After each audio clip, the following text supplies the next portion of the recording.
I broke my back. What do you mean by that? My back is broken. What do you mean, calm it down? It's a fight. Referees telling two fighters who want to fight to calm it down? He should calm down.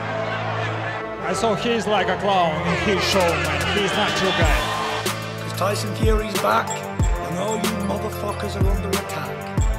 Look, Eddie Hearn can say all what he likes. Who gives a shit what Eddie Hearn says? It's dog.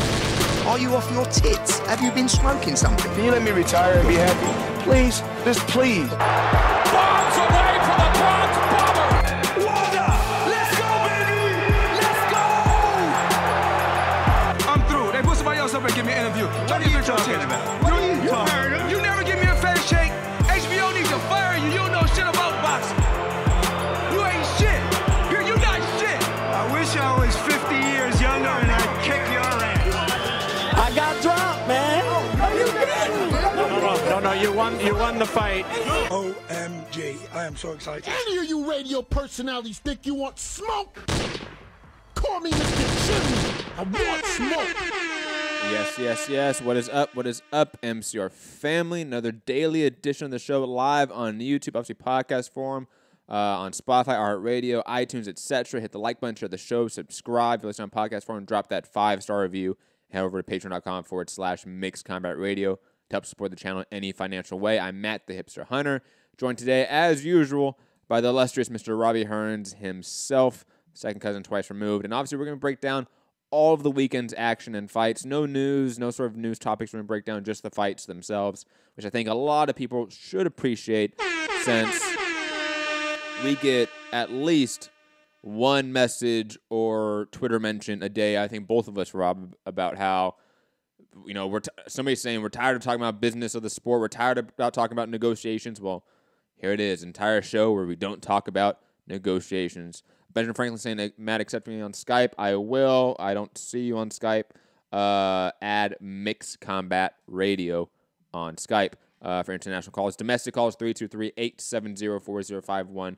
Press 1 to get in the queue. But like I said, we're going to review all the weekend's action. Eleider Alvarez getting absolutely dominated by Sergey Kovalev in the rematch. And Kovalev really exacting revenge, not in maybe the most poetic way. A knockout would have been the most poetic way, but definitely, I think, saving his career, saving his legacy in a lot of ways that we're going to delve into and break down. Also, Ted Cheeseman, another guy who sort of getting an upset loss against Sergio Garcia. And plus, UFC, Fortaleza, which will be in the second half of the show. I know most of the listeners on this channel are boxing fans, even though we do cover MMA. Don't worry, all boxing content and callers that want to call in just for boxing content will be done the first hour of the show. Second hour of the show will be for MMA and UFC Fortaleza. Jose Aldo picking up a big win there. Marlon Moraes pick up another big win and possibly earning a title shot against TJ Dillashaw. And also, a lot of the fights be on ESPN Plus this weekend. Sort of another sign of the streaming era starting. But digressing from all of that, Rob, how are you doing today? And did you enjoy the fights this weekend? Yeah, how you doing? I see we're doing a bit of a mixture today, a bit of boxing and MMA. So I'll probably jump out when then I can tune into the Mega Bowl. I think that's today, right? Is it the Mega Bowl? Something like that. Same thing. Yeah. To see who's the world champions at the sport that only you play. Yeah, it was a good weekend. I believe there was a bit of craziness as far as ESPN's schedule. Like, tune into this on ESPN Plus, and then you got to go over to ESPN to come back for this one, and then back onto. It seemed a bit. I saw a lot of sort of complaints for that, but as far as the actual fights go, it was really good. I thought enjoyable sort of matchups, and we had.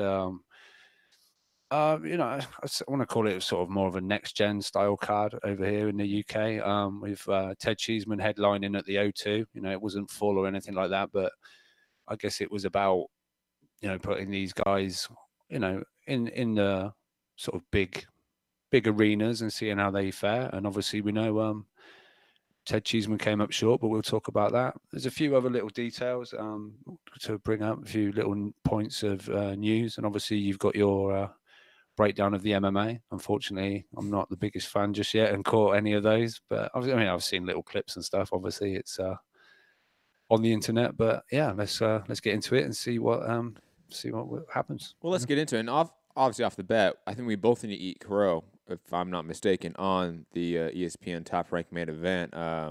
Alvarez, like I said, getting absolutely dominated by Sergey Kovalev. I think I gave every round to Kovalev except for maybe one round. I think it was the 6th round. Rob, quick gunshots at both of us because we deserve it. We grossly, I think, overstated where Kovalev was at in his career, or at what we thought was the end of his career. On top of that, I think we also underrated Kovalev's boxing ability. I think we sort of forgot this is a guy that did outbox Andre Ward in their first fight. Definitely just total crow on that one. Total shots at us for getting that one wrong. But Kovalev looking dominant, absolutely impressive. On a couple things to sort of know about the fight from a technical perspective, from in-ring analysis. The cardio of Kovalev was probably his best cardio of date. He threw over 800 punches in that fight. 800. That might be a career high for Sergey Kovalev. He's never been the most active guy. On top of that, I don't think we've ever seen him be that active with the jab. He was tripling up on the jab, doubling up on it consistently all night. On top of that, his sense of accuracy, his sort of control of the range of the fight was just phenomenal. And Eleider Alvarez, I think, really ran out of ideas on what to do and how to outbox Sergey Kovalev, because his best tool is a jab, right hand. Kovalev was better at that night. Definitely a fight, like I said in the start of the show, a fight that probably saved Kovalev's career in a way. If he had lost this fight, I think, Rob, you were stating on the previous show that Kovalev probably would retire, right? That was your sort of thought about it. Now we have Kovalev, now a champion again, back in the mix. Now fights with Vajdic, Bivol, Beterbiev are all fantastic fights that we want to see. And plus, I think it just, like I said, saves his legacy. Also sort of saves the win for Andre Ward. Because I think if Kovalev went out the way I think a lot of us thought he was going to go out in this fight, it would have looked bad upon Andre Ward's 175-pound run. But anyways, Rob, your thoughts on this matchup and Kovalev's utter dominant win? Yeah, I mean, I don't know if I have to bring up what I said before. It's up to the people to go and find that. Clearly this isn't his last fight. I thought, I just thought it wasn't necessarily the loss to Alvarez in the first fight. It was some of the performances just before that. It just, I don't know, it just seemed like a decline in Kovalev. But man, I don't know whether Alvarez thought this was going to be, I've just got to touch him again, and it's this, that, and the other. He's down, and he's this faded old sort of guy that's not like he was. But man, Kovalev was on point. Can't take anything away from it at all. I saw some crazy scorecards via so-called experts. It was some ridiculous, like how close they had it. But damn, I struggled to give Alvarez a round, to be honest. I'll be honest. A 12-0 shutout is probably the best score. I think so. Like, there might be the occasional closer round that you might go, Alvarez give him that one. But really, I can't see it. I really, great performance. And it's just completely thrown Kovalev right back at the top of the division almost. And, whether a Bivol's ahead of him now, who knows? But, with his pedigree before, yes, he looked like he was slightly declining, but he's come back with a bang. And that, you don't see that very often, right? You don't see when a guy's been pretty handily dealt with before and then a rematch. We kind of see things usually go the same way. But to come back and dominate like that, that's that shows some real character, some real, guts, because he could have easily, for another payday, just get another fight if I get knocked out or whatever. But, a man on a mission, prove a point. I know he's been in the headlines for, different reasons leading up to the fight, and, that will take its, I guess, due process and whatever. That's, beside the point of, as far as his boxing ability, but whether that was something that channeled him and motivated him and had him dedicated and focused. Who knows? But it worked. Whatever it was, he really put that work in, and he looked great. Shout out to Crusher Kovalev. Yeah, I mean, obviously, like you alluded to, his outside legal troubles right now with, I believe the exact charge is assault. I think a lot of what happens next for Kovalev stems from what happens with that case. I've heard a lot from inside the industry that there seems to be some legitimacy to this allegation in some aspect. Obviously, due process needs to happen, but that is a concerning factor for Kovalev. But again, sort of tabling that because we have to right now. That's not a resolved storyline. We have to table it, unfortunate as it is in today's age. But Kovalev did look impressive, and this is not only a month after Marcus Brown picked up another impressive win as well in that division, dominated Badger Jack, and he's been charged with the same allegations of assault and domestic violence in the last year. Just an issue right now in boxing and also in that division right now. Just rather unfortunate. But Kovalev, like we said, looked impressive. He dominated the fight. Probably his career best performance.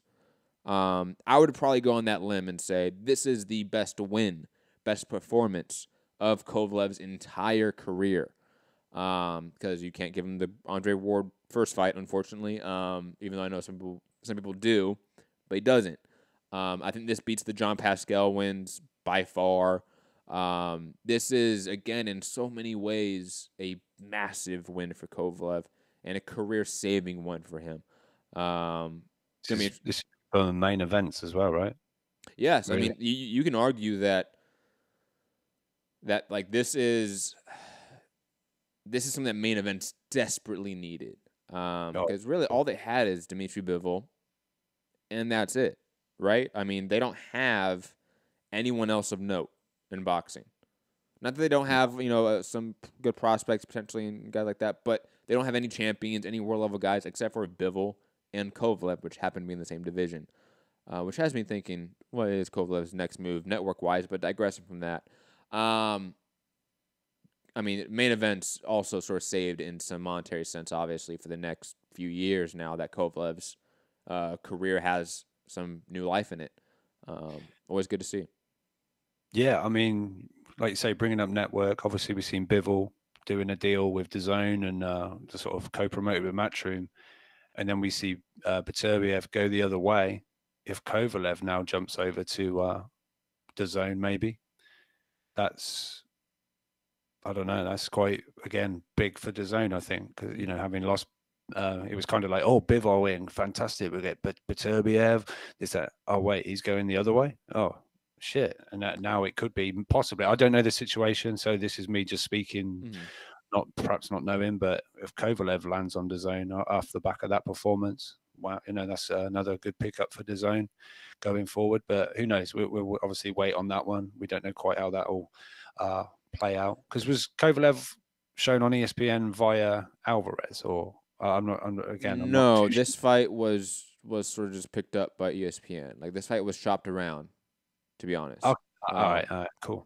It wasn't not like a purchase situation. It was shopped around, and ESPN picked it up. Top Rank, in a sense, picked up. That's why you see Top Rank name on all the ring and everything like that, not main events, really. It's Top Rank's name. They're the ones that picked up the fight. Potential lunatic bringing up a good point. Kovalev versus Gilberto Ramirez. Obviously, since Gilberto Ramirez, WBO champion at 168, moving up, he could therefore now become a mandatory to Sergey Kovalev, and also sort of a in-house fight in a way at this very point if we're still talking about ESPN. And again, who knows what happens past that. But regardless, I have really nothing else to state about this fight. Fantastic performance from Kovalev. His jab looked fantastic. His sense of distance looked fantastic. And just his cardio, his output, that was probably the best aspect of his game last night. Other than maybe just better overall defensive fundamentals, not being as careless, with his hands, with his guard. And I think Buddy McGirt was a good move for him from all signs. Rob, any last thoughts about this fight? No. Again, like you said, great performance. Unexpected for me, but happy to be proven wrong when we see a performance like that. It's not like I'm still going to somehow hold the same opinion because he's clearly, proved my opinion wrong on him. So, fair play. Shout out. It's great performance. And, another big, not that he wasn't necessarily out of the, the top guys, but he's well and truly cemented himself right back in the mix with the top guys at light heavyweight. I agree. Absolutely agree. Let's go on to the co-main event. Teofimo Lopez versus Diego Magdaleno. Oh, my God. I really struggle with how to contextualize this fight. And honestly, just Teofimo at this point. We talked a little bit about it earlier on today's Patreon-only show, Boxing Banter. Go to patreon.com/MixCommentRadio. But Teofimo looks every bit of the word phenom. At now, 11-0. Sorry, now 12-0. He's absolutely a contender in the division. Do I want him to get maybe one or two more fights, obviously, before a title shot? Yes. But he's, without a doubt, ready for that level. On top of that, he seems to have all of the it factor, natural charisma, persona that you would want in a fighter. Add in the way he is truly creative and innovative within the ring itself during a fight. It's Roy Jones-like. Like, that is the best way to sort of compare it or to juxtapose it with things that we know or somebody that we know.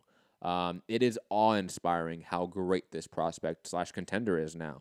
I think he might be a top 5 guy in the division. And that sounds crazy, but from a talent perspective, from a skill perspective, yeah, I think we need to start talking about Teofimo in that context. Diego Magdaleno, a 2-time title challenger, a great sort of perennial top 15 guy. Been around the division for a long time. I think it's a good pickup. And again, that knockout, absolutely brutal. And on top of that, he dismantled him for what it was 7 rounds. So 7 rounds, he dominated, dismantled, and made Diego Magdaleno look like an amateur. I can't be more impressed by Teofimo Lopez. The sky's the limit for the guy. I think with the way Top Rank is pushing him, he could be a future star. I truly believe that. Rob, your thoughts on Teofimo Lopez being absolutely electric? Oh, yeah, definitely. I mean, that lead left hook just was, horrible. And then obviously the guy was shook from it, and then bang, same left hook. And he was in trouble, the guy was in a bad way. And now I've seen it being said, and I said it earlier on the Boxing Banter episode on Patreon, but it's weird. I'm like low-key love it, but it's fine from the neutral corner when the guy's counted out. It looked like he's getting to 10, so he's already started the Fortnite dance, the strutting around the ring, then the backflip in the runs to the middle of the ring, does the flip. But the little bit at the end, which obviously got Magdaleno's brother a bit heated, he just kind of rubbing his nose in it a little bit too much on the disrespectful level. But like I say, low key, I kind of like it. It's awesome. It's awesome. It's supposed to make people upset. It's supposed to make people feel entertained. Yes, this is a sport where people get brain damage, and we've had Pritchard Cologne-like situations. But we also need, this is a sport that needs that sort of pro wrestling antics. It needs it. If the business literally thrives off of it. It may be disrespectful, but that is entirely the point. It's not meant to be respectful. It's meant to be disrespectful. It's meant to get a reaction out of you. And the Gravedigger shovel a la Tito Ortiz, fucking epic. I loved it. Yeah, like I say, I'm kind of torn on it because that was a horrible knockout, and we don't know just how that guy was feeling at the time, if he was in any kind of trouble. And we basically stood over his corpse. And being like that, I don't like it, but you can't help but sort of be excited by the kid. Hey, Diego was talking shit the whole fight, and he would be eating shots and then put his hands down and talk shit to Teofimo. No, I know, man. This sometimes it's war. Like I get like we have honor and respect in martial arts. I get that aspect. But come on, man! Like this is a sport. This is entertainment. At the very end of the day, I loved it.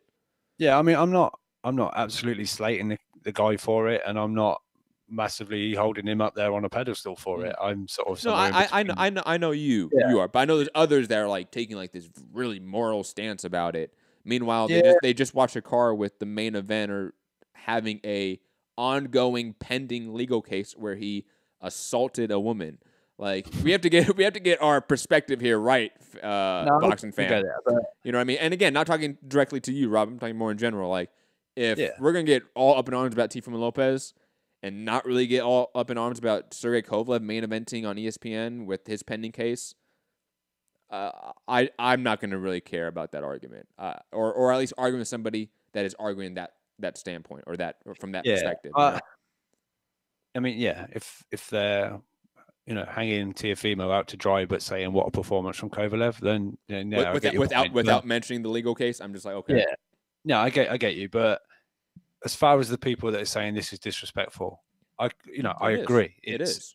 It is. Well, again, whether you're disgusted by it or if you're, you know what I mean, it's down to the individual. And I haven't got a problem with the people that think it's disgusting, because we see guys shit talk all through a build up. We see it, this, that, and the other. But the minute the referee stops that fight, they're straight, go and embrace each other, check each other out.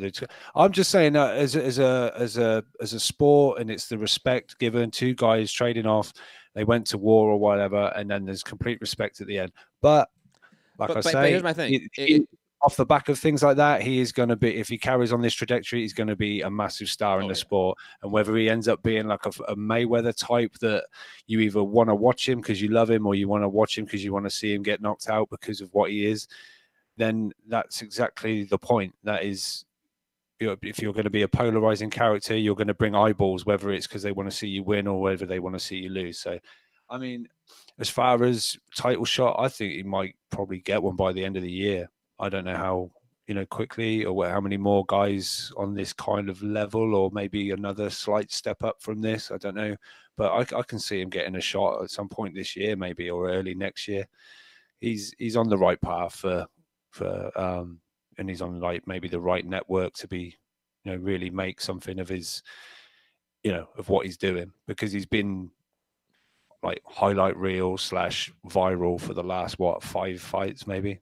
Mm-hmm. He's really propelled himself into the, the not necessarily the world's eye, but definitely boxing public and the sporting eye. I think. Maybe. I'll put it this way: you might, if you're talking to, like, let's say a diehard sports fan, right? Somebody that watches Sports Center all the time on ESPN. Mm-hmm. I don't know what the equivalent over there would be in the UK. Somebody that watches religiously NBA, NFL, the big leagues, right?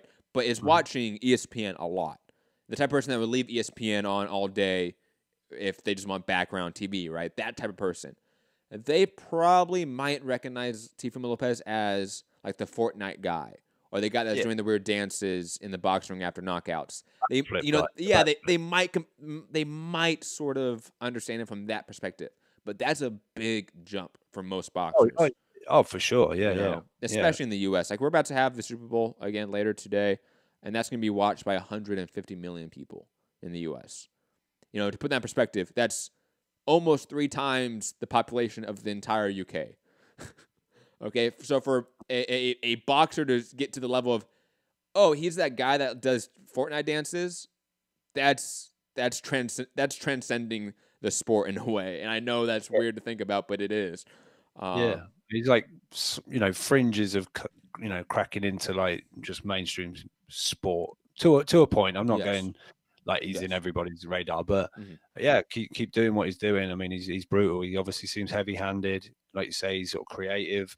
And it's not just he can hit hard or anything like that. He's got boxing skill. He's going to the body, mixing it up, and he's exciting. There's no denying that. If people say he's not exciting to watch, then I think they need to find another sport. Agreed. Moving on, I mean, what's next for Teofimo? I think anything. I mean, Pedraza, Anthony Corolla, like anybody of Pedraza, I think. anybody of sort of that stratosphere, a legit top 10 name. That's what Tiafoe needs next to build up to a Loma fight, possibly next year. I don't think it happens this year. Moving on, though, Richard Comey, sweet baby Jesus. Oh my God. You know me, Rob. I've been an admitted Comey fan for a while now. I think I liked him before the Easter fight. He was on that wave of African boxers like Julius Ndongo that I was really high on. Shout out to Kenneth Boyer. He's always been putting me on great Ghanan or African boxers overall.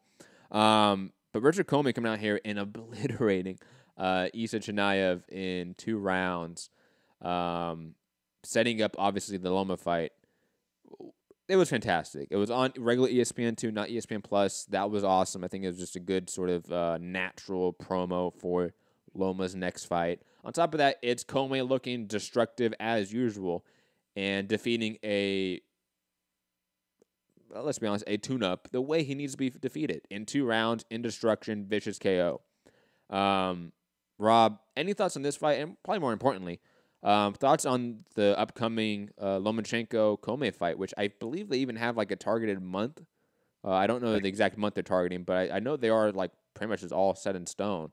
That's what we're getting next. I think we're April. I want to say 16th or something. I think like you're that. right, and I think it's MSG. Right. All right. I'm not sure. I thought LA was mentioned, but I don't know. Was LA mentioned? I believe so, but I mean, whether you can check that out or whatever. But yeah, no, great performance, and obviously, if himself and Chimaev had already signed for the Loma fight, so it's kind of like it's done deal. So it's good in a way to go and make a statement, get it done early. Go. Obviously, we're February. March, April, he didn't take any punishment. He didn't, really obviously risk an injury. He got it done nice and sharp, but he looked good. He looked good. Obviously, I think he's heavy-handed. As far as the Loma fight, I think, he's obviously his length, his reach and things like that are going to be pluses going into that fight. Obviously, nearer the time, I'll obviously have more of a have an opinion on that fight, as how it will go this way or that way. But again, great performance. Done what he had to do and done it nice and quickly. IBF world champion. Absolutely agree. Oscar Valdez picking up a win off of a long layoff due to obviously a broken jaw he suffered against Scott Quigg, defeating Carmine Thomason, who went on to propose to his girlfriend after the fight after being knocked out. Always find that funny. All I'm going to say about that without really sounding like a hater. But Valdez, again, speaking of not really wanting to be a hater, this is Valdez's first fight also under Eddie Reneso, Canelo's trainer, under that team. I was hoping for more improvement defensively. I didn't see exactly what I wanted, but I know that is being, and again, I'm adding this so I know people on the live chat or the comments are going to come at me. This is being hypercritical because Valdez is coming off the long layoff, is coming off the very severe injury that I know fighters had to sort of get back into. But I'm more of a wait and see now with Valdez to see how really he is from a health perspective, how he is from just a confidence perspective. Because again, the improvements I wanted to see under Eddie Reneso, I don't think could have been really achieved attached to the layoff due to that injury. So I'm hoping the next fight we see those improvements. And again, this is also just sort of a restart in Valdez's career in a lot of ways.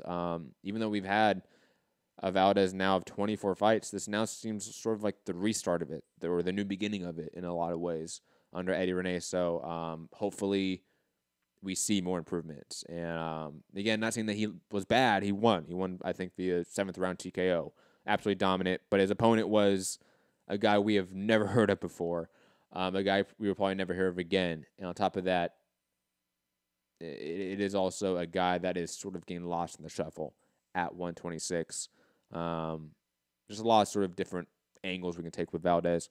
Rob, your thoughts on Valdez's comeback fight? Yeah, I mean, I saw a horrible body shot. That was horrific.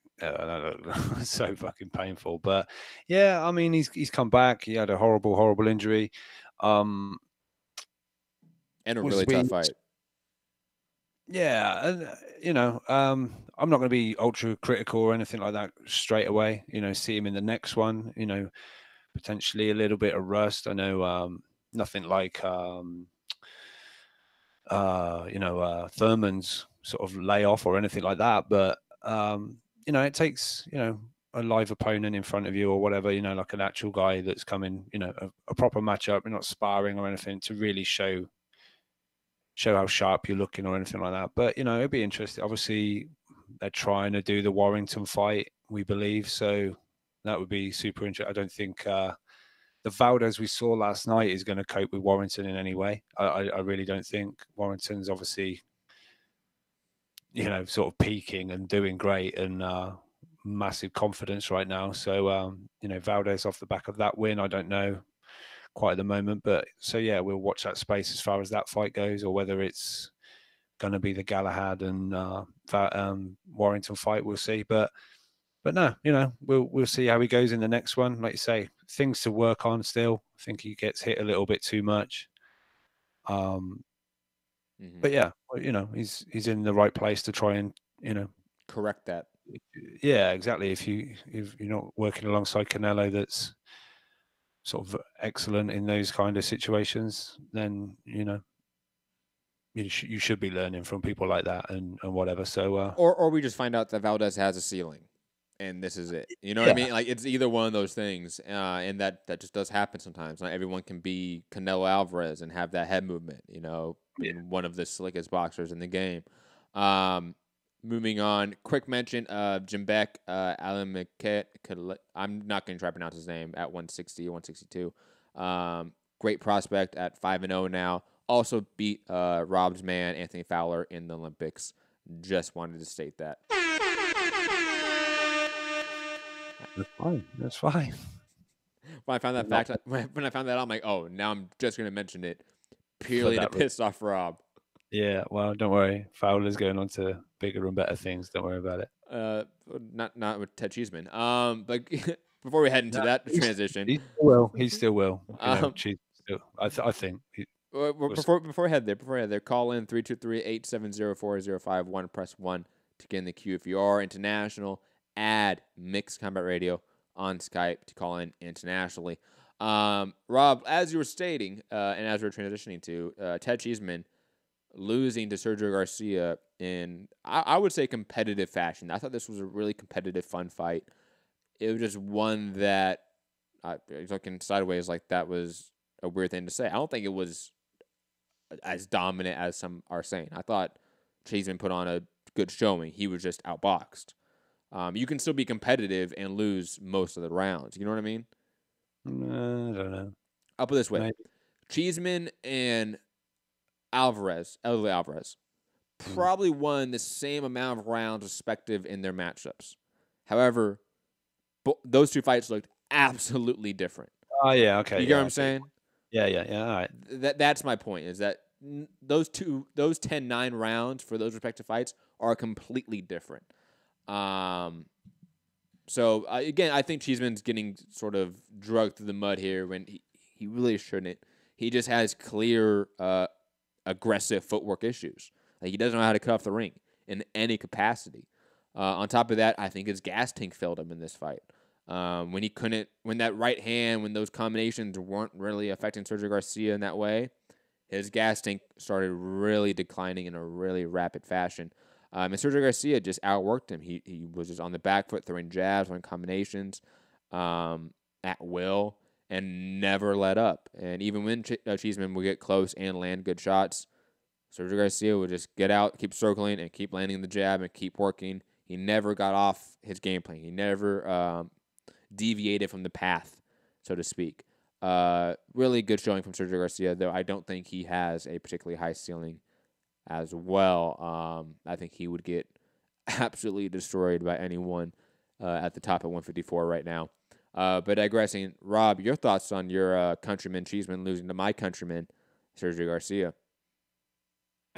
Just saying. I don't have like a Spain soundbite.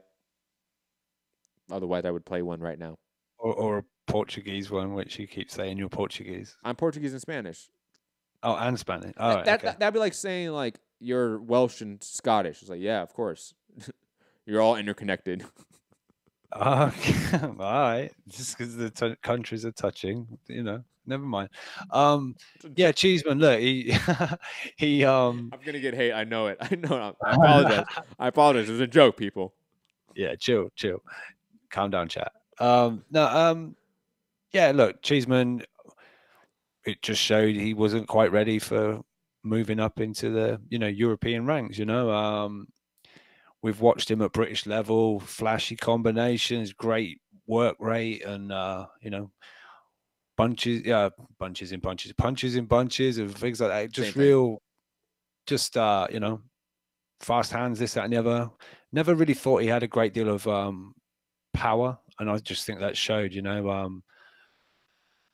Sergio Garcia, like I say, his engine, his output was just too much for. Every time Cheeseman tried to get a shot off or even landed one, he was straight away took one. He was just didn't have an answer for it. And by the time he was 7 or whatever round, he was looking for that big shot. And I thought Garcia had excellent defense. He was tucking the elbows in real tight when every time it looked like an uppercut was coming. Nothing was really getting through of any great note. And I don't know. Garcia was just too good. It just didn't seem to be a plan B. The plan B turned out to be put my hands down and let my face get absolutely pummeled, and I'll just try and land a big shot. It's like you're sort of laughing, but that's what happened, and it was horrible. I don't know. He was devastated. Backstage walking off, he was, in a bad way. I remember your text at night, but I'm not going to read that. That was funny, but we've just found out he's not quite ready. And as far as the Anthony Fowler situation, Scott Fitzgerald got past his easy tune-up, just going through the process of a camp and whatever. So it's going to be Scott Fitzgerald, Anthony Fowler, Scott Fitzgerald, March the 30th in Liverpool. And the plan was to face Cheeseman for possibly the European, the British title. But I still think, I personally think Fowler beats Fitzgerald, and I personally think Fowler beats Cheeseman. I think Fowler would have stopped Cheeseman last night, personally, because he's just heavier-handed and things like that. But so I still think we see that fight because Cheeseman's still the British champion currently at 154, so that fight will still be made. I think Fowler's on record saying, I want the British title. So if he's holding it, let's do it. But, Cheeseman kind of fluffed his lines as far as the script was sort of being written for the whole Fowler, Fitzgerald, Cheeseman sort of story. So, yeah, he'll just have to go away, have a break, and reevaluate. I mean, it'll be hard for him, I think, because he's permanently in the gym. So he does pride himself, I think, on his fitness and that, but it was just, I don't know, it was gone last night after he just got pummeled, I'm afraid. But, you don't find out until you try, right? So agreed. Quickly in the chat, just to address the discussion going on there, because it is a decent discussion, interesting one. Johnny Fugatti and the rest discussing the Pedraza-Loma fight and whether Pedraza did well in that fight or whether he arguably... I'm glad people were paying attention. I'm glad everyone was interested in what I had to fucking say. Other people were talking about it, but Johnny and Fugatti were going back and forth, and I just wanted to address it. Johnny, I think you're right when you state that people thought Pedraza did better than what we perceived he was going to do. That was obvious. That is obvious. I think no one expected Pedraza to last the full 12. He did. But I would not go as far to say as some people thought Pedraza won the fight. That's not, no one, I do not remember anyone on my show calling in or on any other show I was a part of calling in saying that Pedraza beat Lomachenko. That I don't remember that at all. I think Lomachenko still largely won that fight, but Pedraza accounted for himself quite well. He showed that he was probably top 5 in the division, but he still lost most of the rounds, probably 8-9 of those rounds. Johnny's saying I never said he won. I know you didn't, but somebody else is stating that there's others that thought that. I don't remember anyone stating that Pedraza won 5 rounds, 6 rounds. People just thought Pedraza did better than what we thought. Those are two very different things. But digressing from that, talking about other UK prospects on this card, Lawrence Okoli facing Thomas Lodi. I think that's how you pronounce his name. I don't care. I'll be honest. I may sound like a hater on this fight. Lawrence Okoli needs the dreaded Deontay Wilder path. Like, he needs a good 40 fights before he ever goes to the top 10. I'm just being honest, man. The guy is literally, like, high-fiving with his glove on some of these punches. Like, it's bad at times. Like, really bad. And he's facing, like, journeyman-level opposition, and there's times where he just doesn't look natural in there. He doesn't look like a natural fighter in any capacity. And I know he doesn't have a deep amateur pedigree, similar to, like, Joshua. Like, Joshua didn't have a deep amateur pedigree. But clearly, one's a natural fighter, a natural boxer. One is not. When you're not a natural, when you're not naturally gifted in that sport, you have to really drill yourself and train yourself into a better fighter. And I don't think Okoli has done that. Yes, did he have improvements in this fight from his last one? Of course. Like, that goes without saying. However, he is still far, far away from anywhere resembling top-level, world-level fighter. Even, hell, I know the domestic scene for the cruiserweight division isn't the greatest, but, like, he needs to face journeyman, club-level guys that are bouncing at clubs. That's the level of opponents he needs to be fighting for the next 5 years before he ever even conceives of fighting a legit opponent. He needs a ton of work. I apologize if that's controversial anyway, but Okoli does need that. He's not anywhere near, I don't know, like, he's not even a top 60 cruiserweight in my mind. He may not even be a top 100 cruiserweight in my mind. All right. No, I think you do him a little bit. I'm not saying he's some amazing world beater right now. I'm really not. But I felt there was slight adjustments. There was. I don't remember a clinch. I don't remember it getting in. I think he tried to keep it at range and trying to, he's got those long levers. Make advantage of those long levers, right? So he kept it at distance. Look, like I say, he's very hard to watch at times. He doesn't look, like you say, he doesn't look natural. It looks awkward. It looks this, that, and the other. But he can punch. So I don't know. It's how far that can get you. He's got Deontay Wilder pretty far, right? I mean, I wouldn't say he's massively, the best boxer in the heavyweight division. And quickly to pick up, he's saying Joshua hasn't got much amateur background, but Olympic gold medal and world. I'm talking about length of amateur background. Oh, okay. So number of fights. That's what I'm talking about. Because like Wilder, Joshua, they have sub 40 amateur fights, I believe, right? They have a very limited amateur career, even though they both have Olympic medals to suit them, right? Yeah. But one is clearly, and even for that example, one's clearly a more naturally gifted boxer with natural talent and there's natural understanding of how to move, how to throw shots, how to throw combinations. One had to really train themselves more to be that. Okoli is like that. Okoli is like a Wilder in that sense. Again, Okoli has tools. He has natural talents in some capacities, like power, for example. But boxing is not natural to him. I think you can just tell that. Yeah, I know. I agree. Very quickly, just the rest of this card. Jake Paul defeated by Craig Spider Richards. I don't know what was wrong with Jake Paul. Very quickly, before you run down this list, after this card, I will jump into MMA unless Rob has some news topics he wants to sort of address, but I don't. So if anyone wants to call in and talk about Kovalev, Alvarez, Tifimo, Oscar Valdez, whatever it may be, 323-870-4051, press 1 to get in the queue, or add Mixed Combat Radio on Skype. Rob? Yeah, just very quick. Craig Richards getting the win over Jake Paul for the WBA vacant Continental Light Heavyweight title. Yeah, Jake Paul, I don't know. He just looked like he couldn't hold a shot last night. That was awesome by Craig Richards. I love that. I'll be honest. I don't know either guy. I only watched like the 5 minutes of promo they had before this fight. I was like, you know what? I like Craig Richards. He talks that shit. I like that. And he came out there and looked good. I was happy. I have no idea who these guys are, but I'll only watch Craig Richards again. I know that.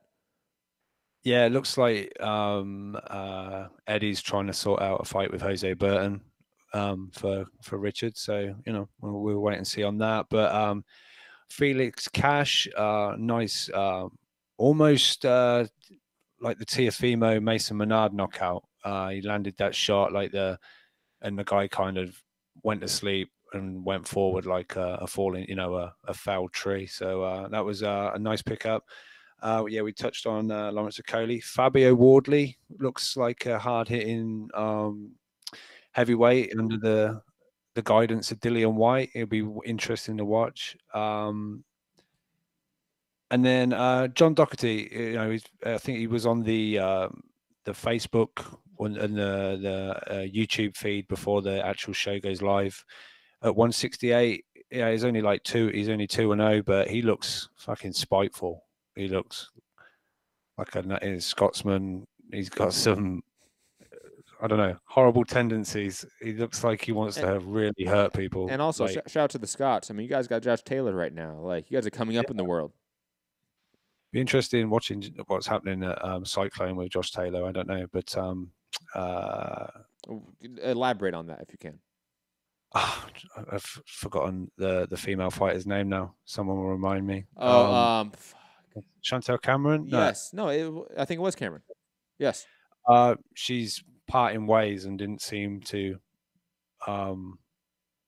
impressed with how she was handled and things like that. So the Frampton like case or whatever, I don't know if that's been ironed out just yet, but yeah, I don't know whether Josh Taylor's happy and perfectly fine there or what, but interesting. Just see what happens there, but perhaps something to watch out for. But yeah, that was like I say, the Sky card.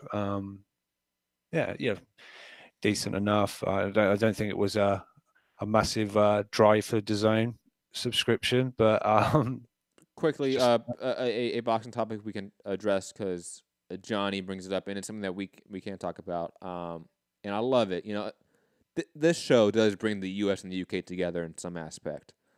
Johnny coming out here with some UK solidarity and saying, if Dylan White fights Dominic Brazil on pay-per-view, we must all boycott.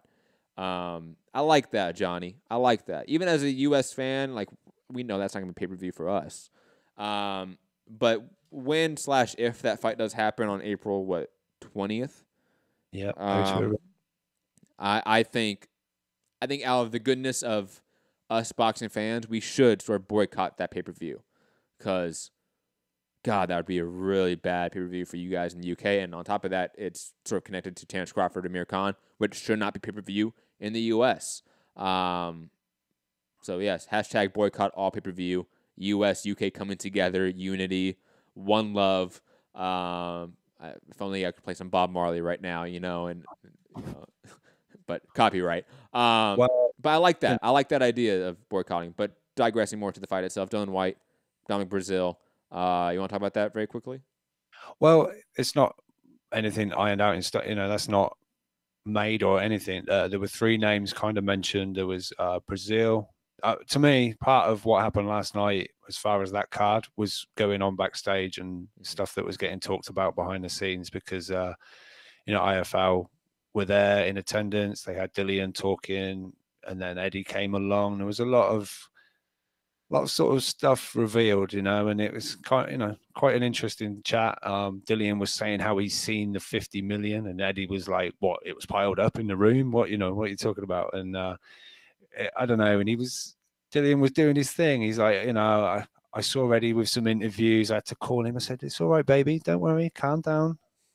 I'm just checking out what's on offer. You know, I'm happy with you. I'm not leaving you, sweetheart, and all that. You know, there was a lot of, I think there's some tension. You know, as much as there was a bit of banter flying about, I think there's just a little bit of needle. But there was a lot of talk of the AJ offer to White, and it wasn't good enough, and he didn't take this, and then the issue was surrounding the rematch. Dillian White said, how is it fair that he wants the lion's share? I beat him, and then in the rematch, he wants the lion's share. And Eddie went, what do you mean the lion's share? And I was like 50-50 in the and he was like, no, it was blah, blah, blah. And it went back and forth, and stuff was sort of coming out. And then Dillian let go. I'll do the mandatory route then. And then it was questioned to him, yeah, but that's 80-20. Are you going to make more with that? He said, yeah, but there's no rematch. In a mandatory fight, there's no rematch.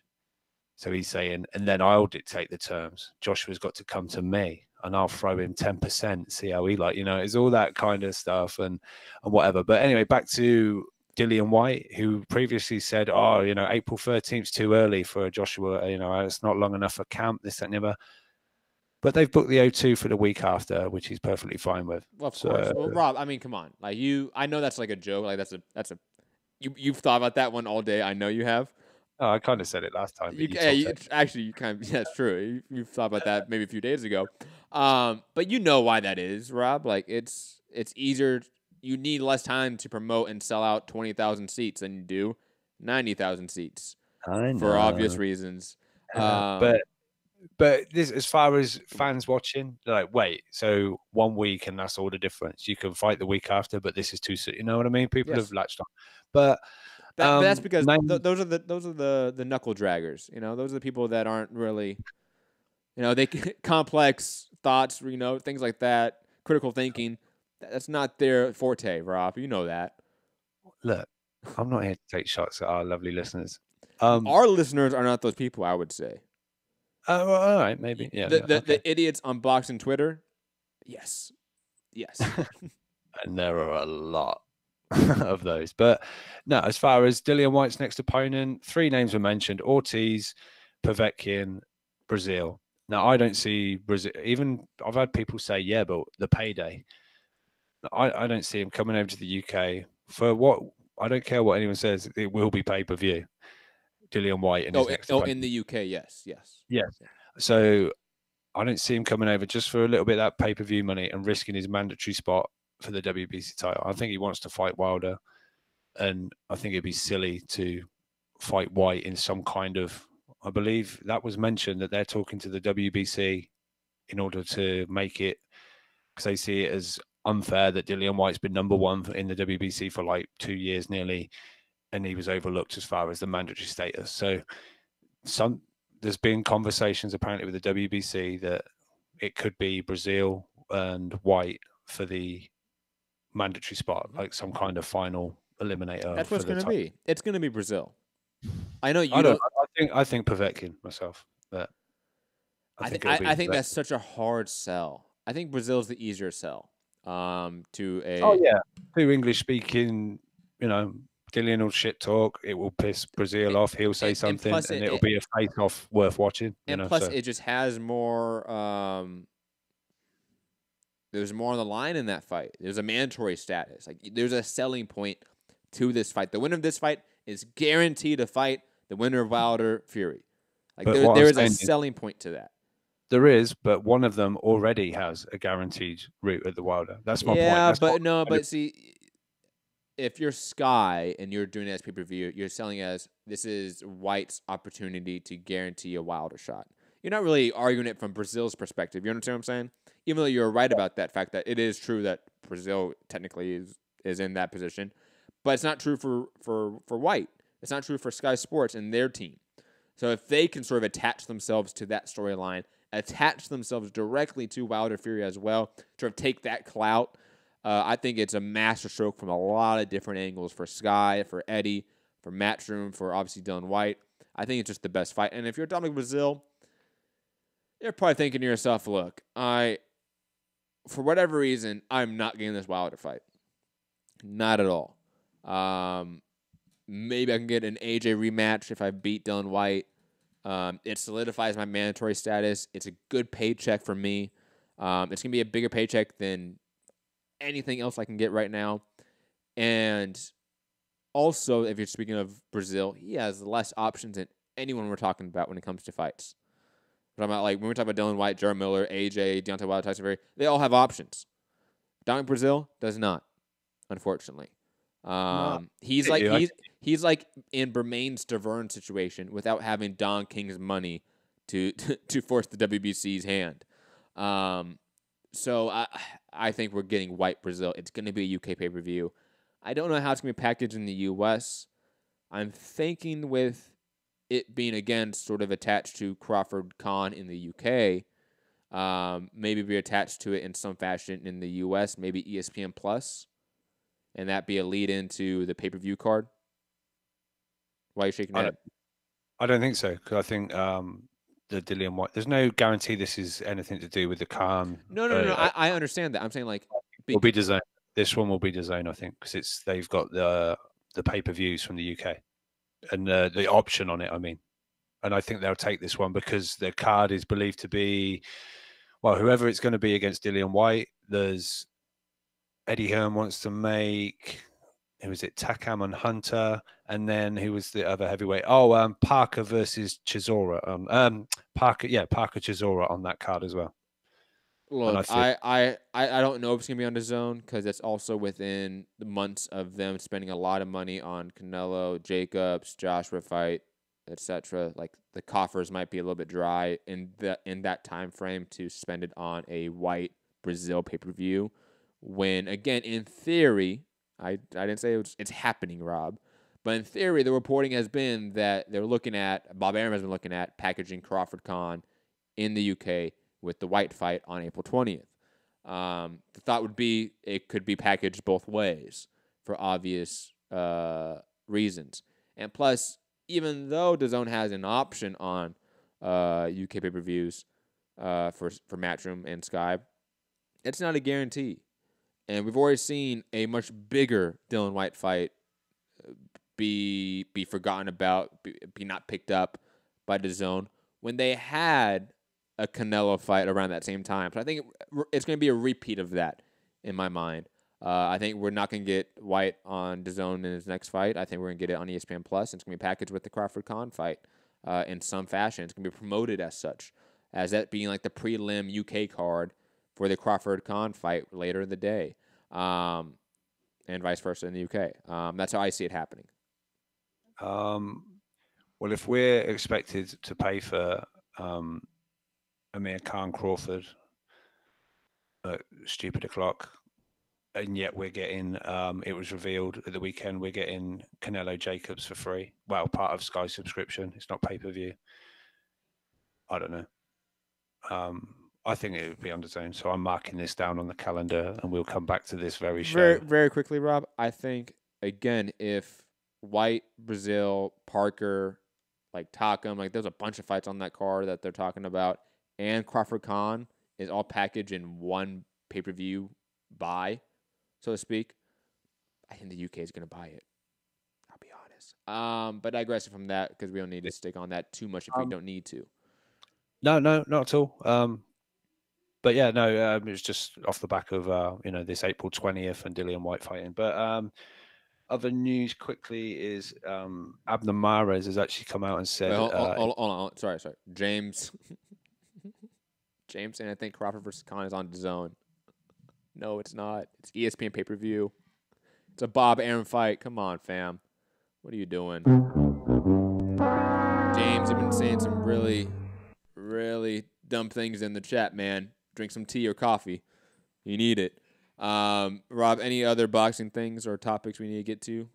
Yeah, I just want to talk. Abner Moraes has actually come out and spoken. He's actually got a detached retina. It wasn't an elbow or shoulder or whatever it was first sort of, reported as, but he's actually got a detached retina in his right eye. I believe it's the second time he's had. It was in his left eye previously, but he's had emergency surgery on that eye. So I'm actually watching a little video now. Yeah, Abner Moraes might hang it up, and actually it'd probably be in his best interest to hang it up. Thoughts and prayers with him. I think he'll be fine though overall. It seems like PBC is backing him. Like they're invested in Abner Moraes from a commentating perspective. But definitely, again, thoughts and prayers with Abner Mares. Not a fun time probably in his life, I can assume, and definitely going to be a tough pill to swallow to sort of be forced into retirement right before a big payday in like a Javante Davis fight. Very quick. Yes. Couple more. The WBO have now officially ordered Jamie Munguia to defend his super welterweight title against Dennis Hogan. Parties have 30 days to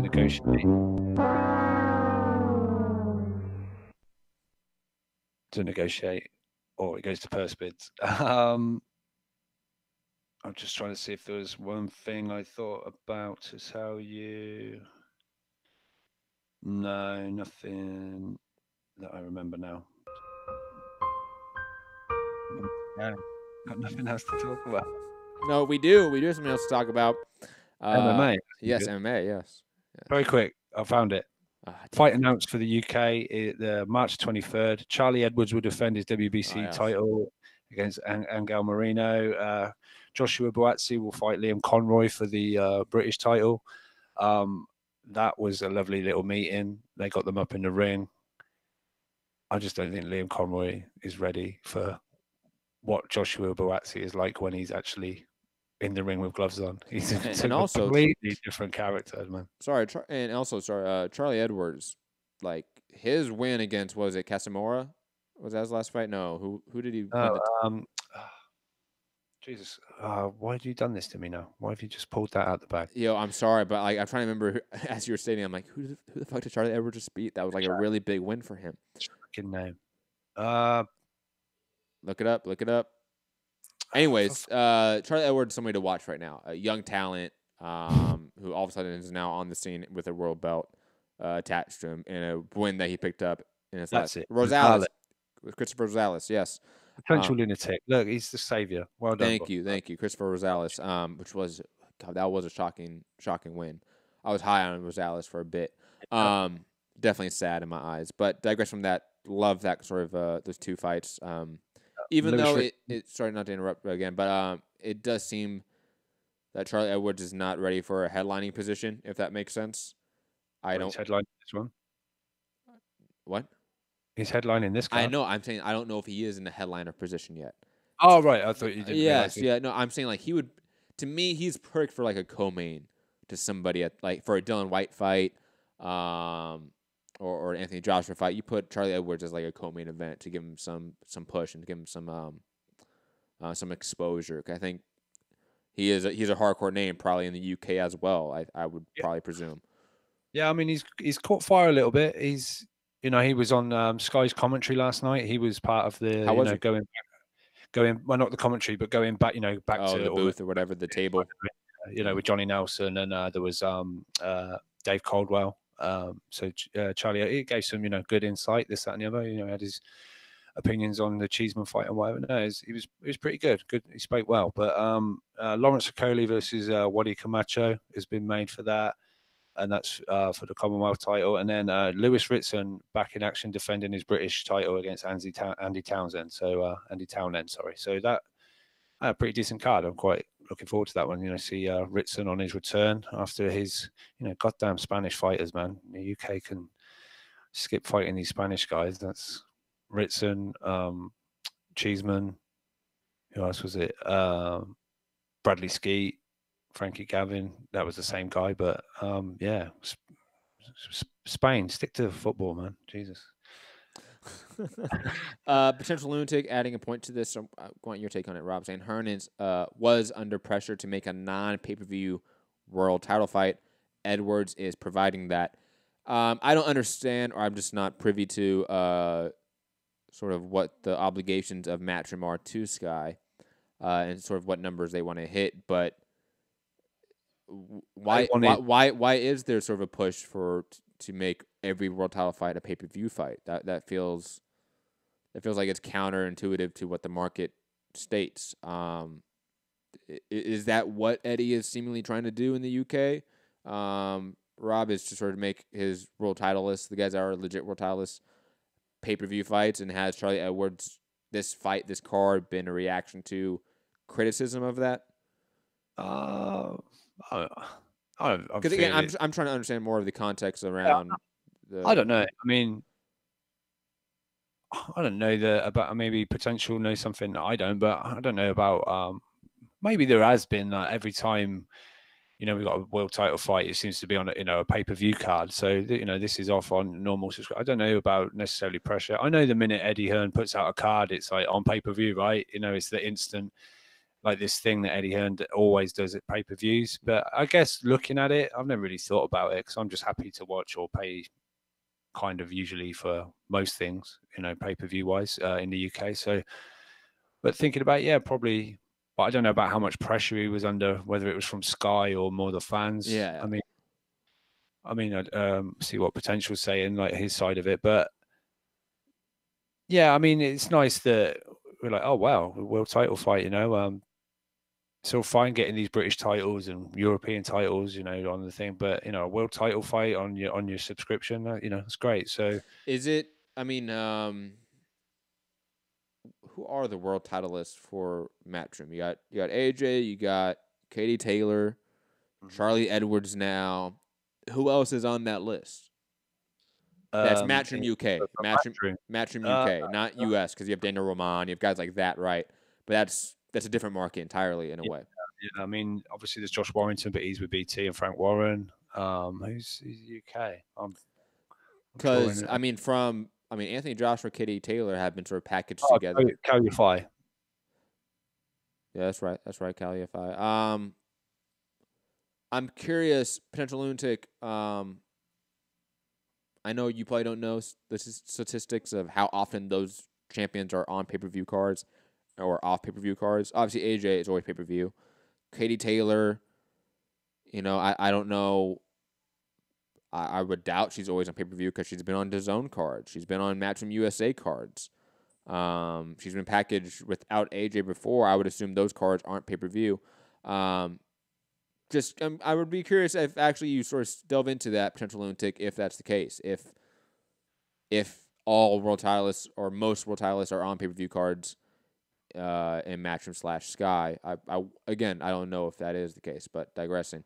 We had Taylor. She fought on it's like a weird day, like Wednesday. It was at the York Hall, I think. She had a fight, which obviously wasn't pay-per-view. But obviously Callum Smith, another world champion, by the way. But he was tied with the World Boxing Super Series, so that was a little bit different.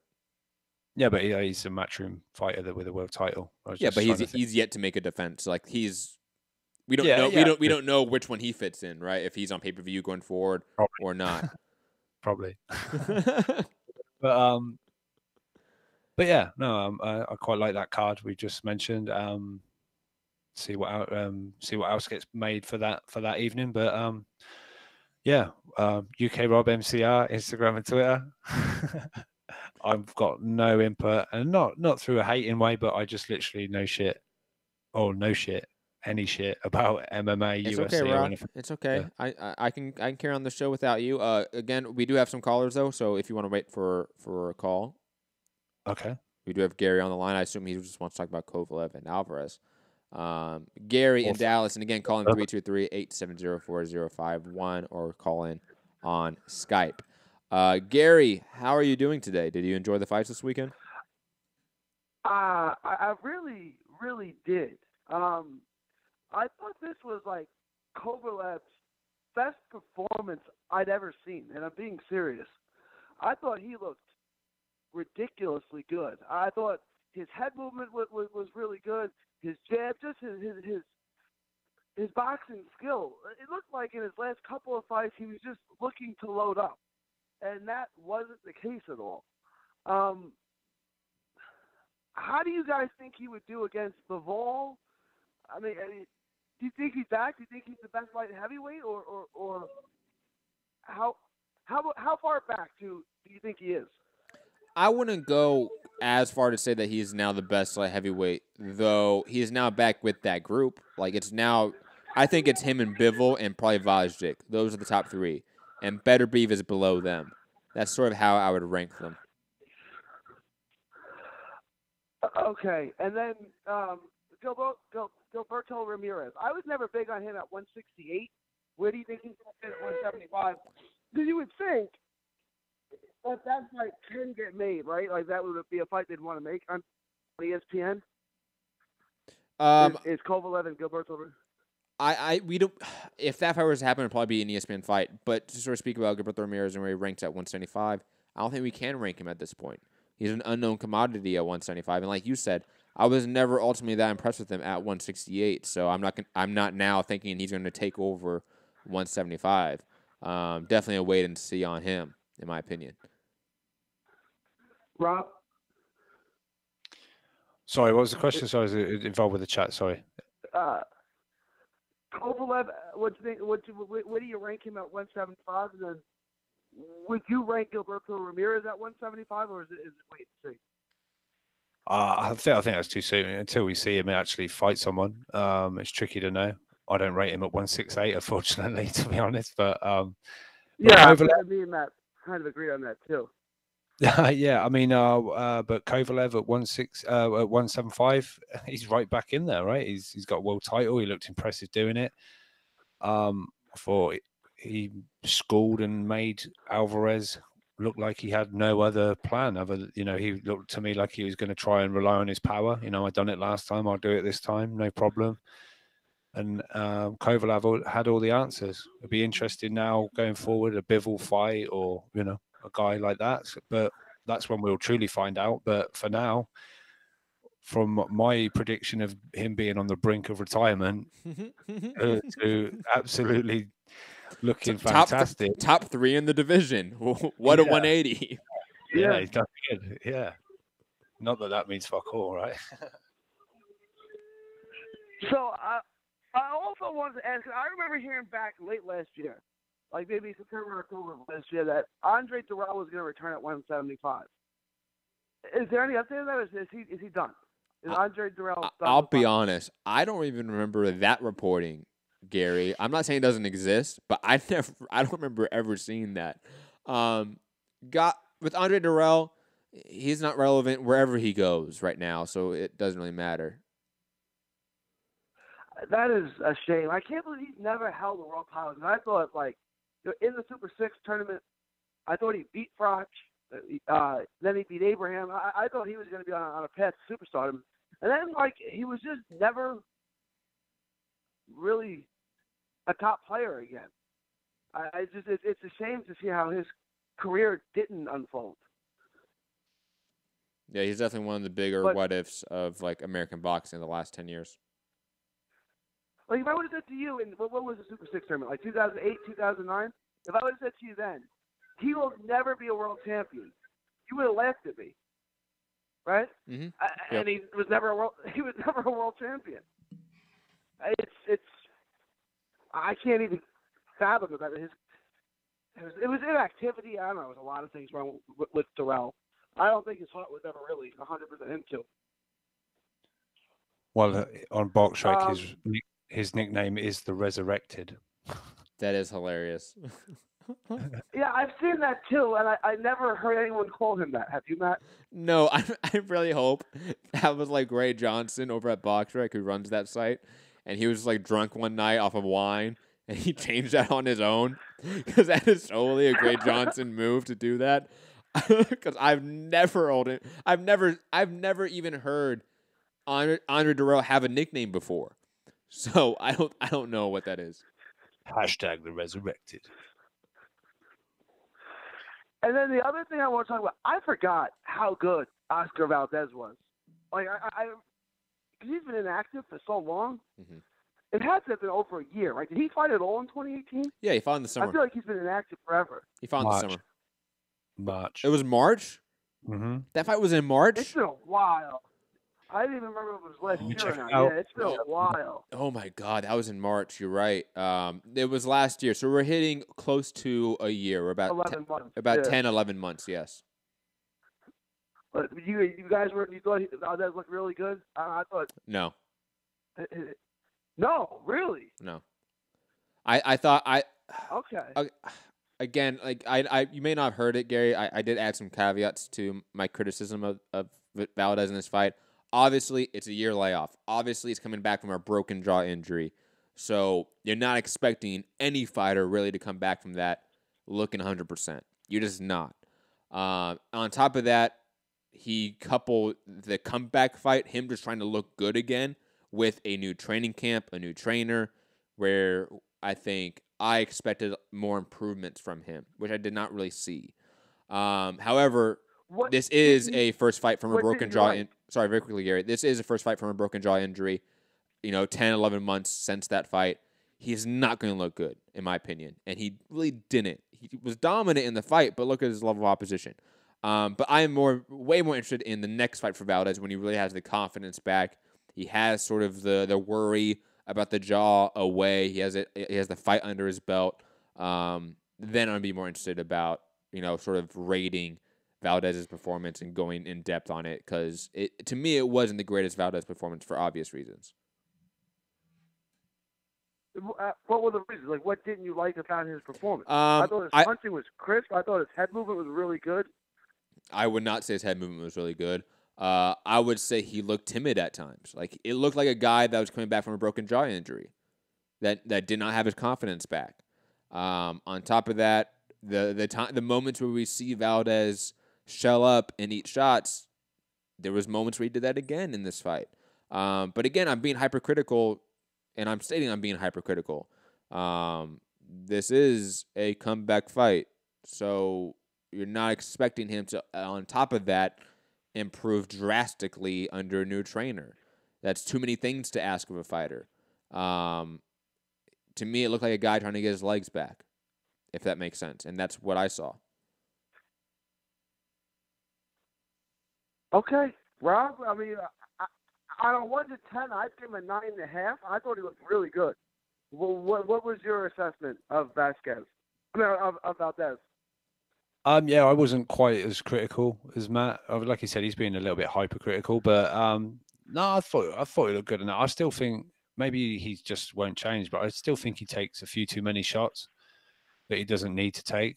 But I guess he's one of those kind of fighters, But no, I was impressed. That body shot looked horrible. It looked horrific. But yeah, I was vaguely impressed. Coming back after a horrible injury like a broken jaw. But yeah, I think we'll see more in his next fight. But as far as, the talks of a Warrington fight, I don't know how you see a Warrington-Valdez fight going, Gary, but it'll be interesting. Warrington right now destroys Valdez. I don't know. I don't know what, and that was really like, for my money, at least in the top half, top 6 guys or so, 126 is the best division in boxing. I mean, it is so competitive right now. Where would you guys? I guess Moraes is officially done, but is Moraes officially done? Is that confirmed? But it's not confirmed, but it's going to be, in my opinion. You have Warrington, you have Frampton, you have Selby, you have Gary Russell Jr. and Leo Santa Cruz, and now Valdez is back, and then you have Shakur Stevenson just coming up. Where do you guys rank the featherweight division? Do you think it's as good as I do? Because I think and Rigondeaux has said that he's interested in fighting at 26 also, so it's like lowered at the top. Yeah, the only thing I'll say is I think Selby's moved up now to lightweight. So, yeah, out of all those names, he's, I think, out of the mix. But yeah, no, I like the division. There's some good names in there, great fights. Division. But I think Warrington's proved with the 2 wins that he's got at the moment, he's probably, I think, not top of the tree in that one. Leo, what are you talking about? Come on. What are you talking about? Josh Warrington had 1 year. He had 1 year. A great year. Arguably fighter of the year last year. But it's 1 year. Leo's been at the top for near 5 years. Like it is a matter of magnitudes there in terms of different title reigns, in terms of effect on the division. It's Leo Santa Cruz, Josh Warrington, and then obviously Gary Russell, and then a big gap to everyone else, in my opinion. All right. What's your opinion? I know. That's the point of the show. Gary?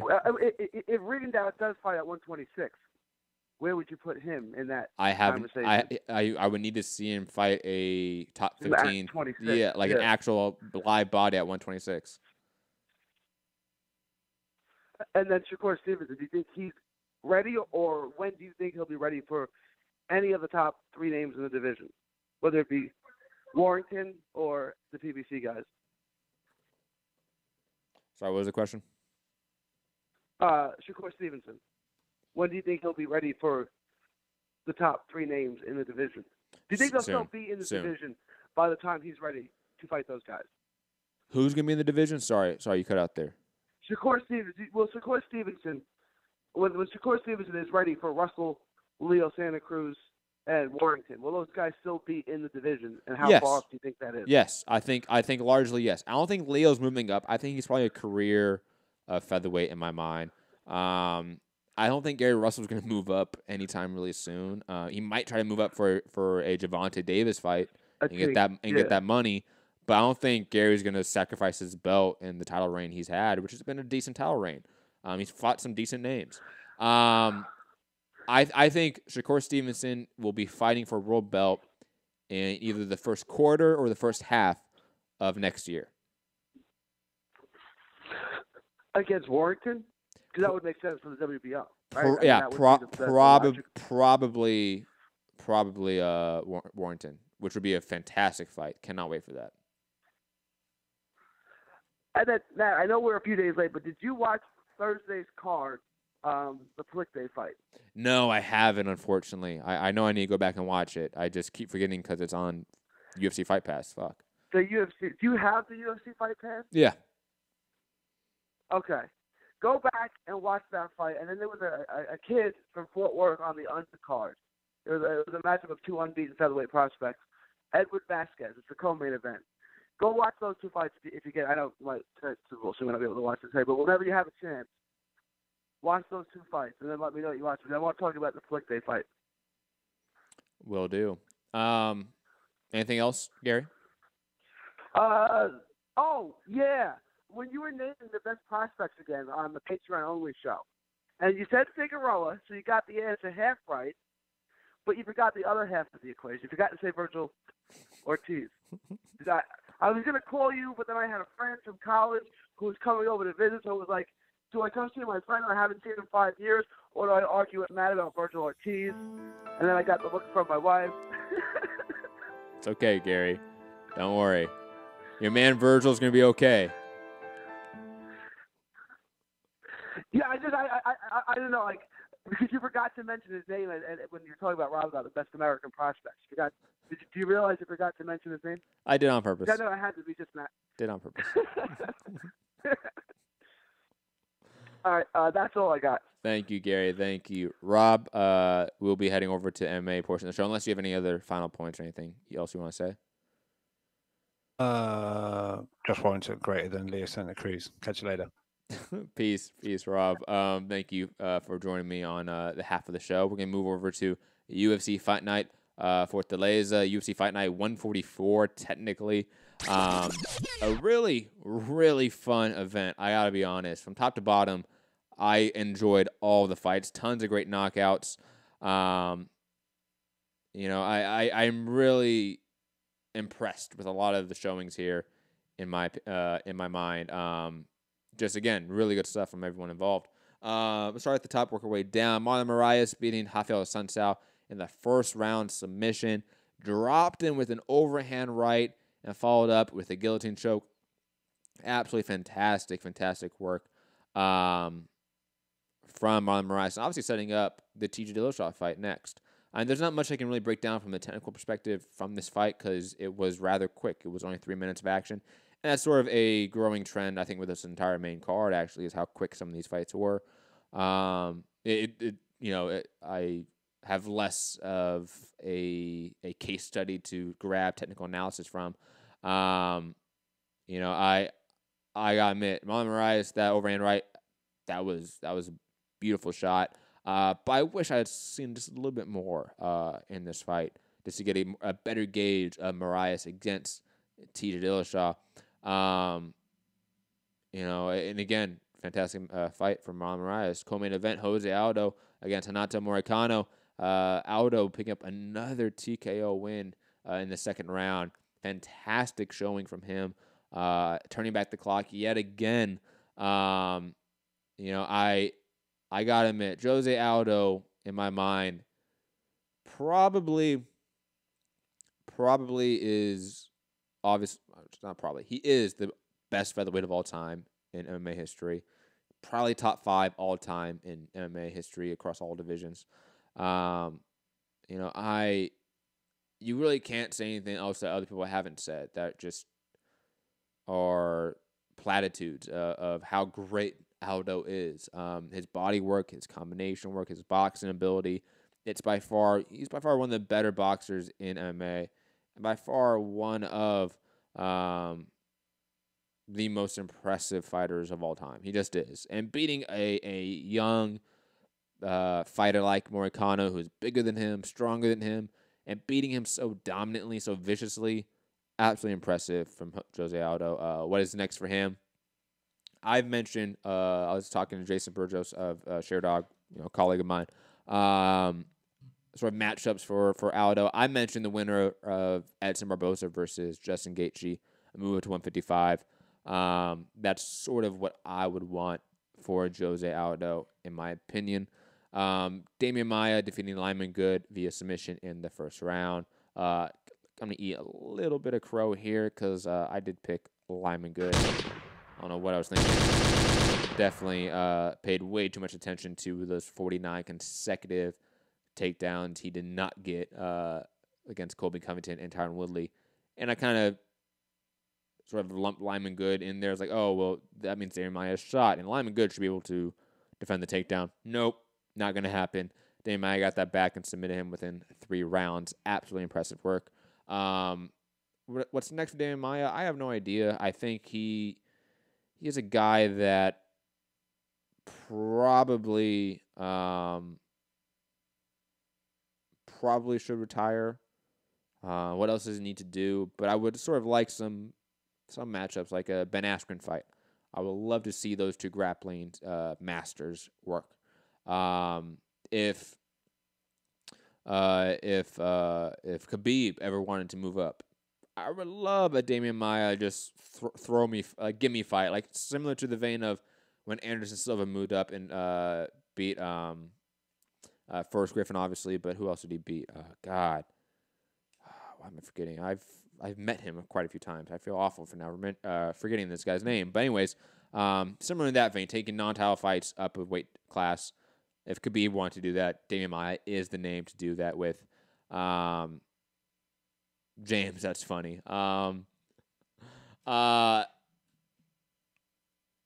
Damian Maia, absolutely impressive stuff there. Moving on, Charles Oliveira versus David Tamer. Really fun fight. One of the better fights of the night, all across combat sports, in my opinion. Oliveira, beside the eye poke and then him getting really super aggressive after the eye poke and then getting knocked down, he looked fantastic in this fight. His crisp, accurate punches were obviously the difference. On top of that, his arsenal of kicks, just overall his Muay Thai acumen came out when I think a lot of people forget that is what he's best known for. And on top of that, to hurt Tamer and then follow that up with a submission to then improve his already set record for most submission wins in UFC history. Absolutely impressive. Charles Oliveira, the Bronx, might go his entire career getting both most fights in UFC history, most wins in UFC history, most submission wins in UFC history, and never get a UFC title shot. That is absolutely insane. But great performance from Charles Oliveira. What's next for him? Kevin Lee, anything for Oliveira next, I'm happy for. Next, Johnny Walker versus Justin Ledet. Shout out to Johnny Walker. First off, for being a really eccentric personality, having insane knockout power, and also knocking out Justin Ledet, who's a flat earther, within 15 seconds. It was a spinning. The exact combination I think was a question mark heel hook kick followed up directly with a spinning back fist, and then follow-up punches, knockout. That was the knockout scenario, so to speak, that played out for Johnny Walker. And now we have another new face in the division at light heavyweight, which needs it desperately. On top of that, seems to have natural charisma, and Brazil, I think, is also needing new stars in their generation. Cannot wait to see what's next for Johnny Walker. Some brief mentions on the undercard. Thiago Alvarez defeating Max Griffin via very controversial decision. I thought Max Griffin obviously won that fight in rather dominant fashion. I thought that was just an egregious home cooking decision for Thiago Alvarez. Saeed Nurmagomedov, obviously sharing the surname of Khabib Nurmagomedov, defeating Ricardo Ramos via TKO, spinning back kick, and punches. A great, fantastic knockout for Saeed Nurmagomedov. And ladies and gentlemen, that is actually it for the show today. I hope you guys enjoy the Super Bowl later today. I hope you guys enjoyed this show. Hit the like button, share the show, subscribe. It's on podcast form. Drop that 5-star review.